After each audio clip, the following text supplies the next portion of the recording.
क्या कहेंगे? देखिए,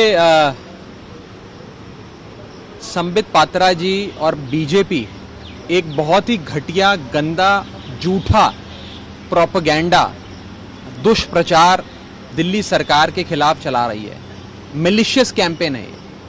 और मैं संबित पात्रा जी को और बीजेपी को कहना चाहूँगा, आरोप लगाने से पहले थोड़े फैक्ट्स चेक कर लीजिए, अपना होमवर्क कर लीजिए। दिल्ली के जिस इलाके में वो पानी की किल्लत बता रहे हैं कि वहाँ पानी नहीं पहुँच रहा, वो एनडीएमसी का एरिया है। यानी कि दिल्ली के बीचों बीच न्यू दिल्ली म्युनिसिपल कॉरपोरेशन, जो सीधा केंद्रीय गृह मंत्रालय यानी कि यूनियन होम मिनिस्ट्री के अंडर आता है, वो दिल्ली सरकार, केजरीवाल सरकार, दिल्ली जल बोर्ड के अंडर नहीं आता है।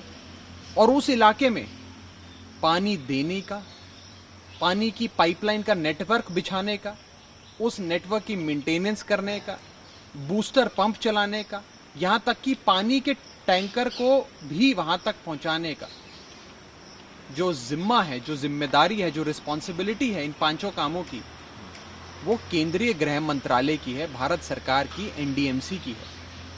तो ये सवाल जो आज संबित पात्रा जी दिल्ली सरकार से पूछ रहे हैं, ये सरकार वास्तव में उन्हें अमित शाह जी से पूछना चाहिए। अब मेरा सवाल ये है कि क्या संबित पात्रा जी इतनी करेज, इतनी शक्ति बना पाएंगे कि वो गृह मंत्री जी से सवाल कर सके? Will Sambit Patra be able to gather the courage to ask this question, to put this question before the Union Home Minister? Because the area in which he claims that there is an acute water shortage is an area that falls under the jurisdiction of the NDMC, that is the New Delhi Municipal Corporation, which is an agency of the Union government, which is an agency of the Ministry of Home Affairs that comes under the Union government. Therefore, if this question of an acute water shortage in Chanakyapuri area, that is the NDMC area, were to be posed, that question should be posed to Shri Amit Shah, who is the Union Home Minister under whom the NDMC area fairly and squarely falls.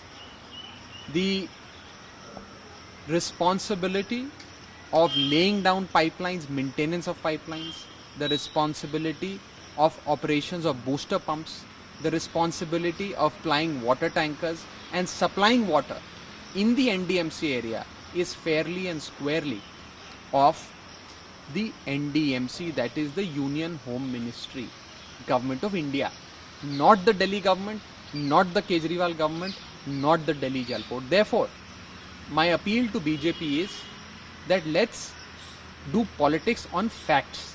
Let's not do politics on propaganda. People can see through your propaganda. Stop this malicious campaign against the Delhi Jal Board and against the Kejriwal government. So on the other hand, there is a big development in Punjab politics where the alliance made between the Shiromani Akali Dal and the BSP. How do you see that alliance?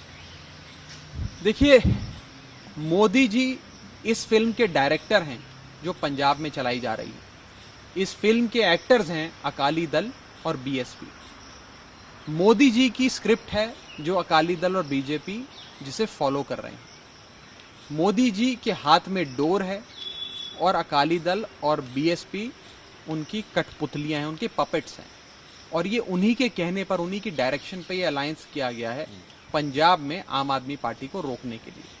लेकिन लोग सूबे के, हमारे पंजाब सूबे के बड़े समझदार हैं, होशियार हैं, देख सकते हैं, समझ सकते हैं कि ये नापाक अलायंसेज मोदी जी इसलिए बनवा रहे हैं कि पंजाब में कहीं आम आदमी पार्टी की सरकार ना बन जाए।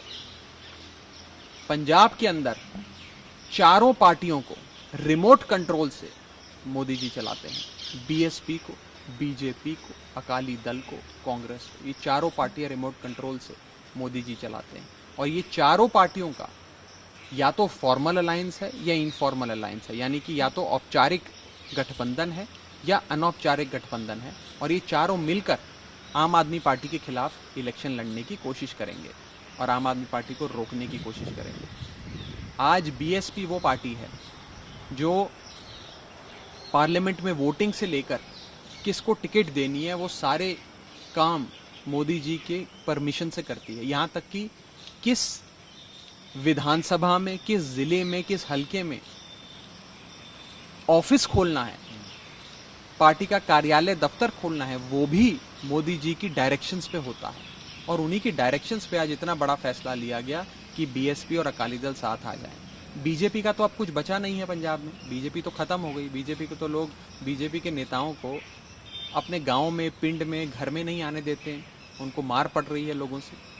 तो आम आदमी पार्टी को कैसे रोका जाए जब बीजेपी तो रोक नहीं सकती? तो आपको लगता है कि आपकी तो एक अलायंस बनाई जाए। खतरा साबित होगी ये अलायंस? देखिए, ये चारों पार्टियां मिलकर आम आदमी पार्टी को रोकने की कोशिश कर रही हैं। कांग्रेस, बीजेपी, बीएसपी और अकाली दल, ये चारों एक तरफ है, आम आदमी पार्टी एक तरफ है। लेकिन जनता इन चारों के अनहोली अलायंस के साथ नहीं है, जनता आम आदमी पार्टी के साथ है, ना कि इस अनहोली अलायंस के साथ। Thank you.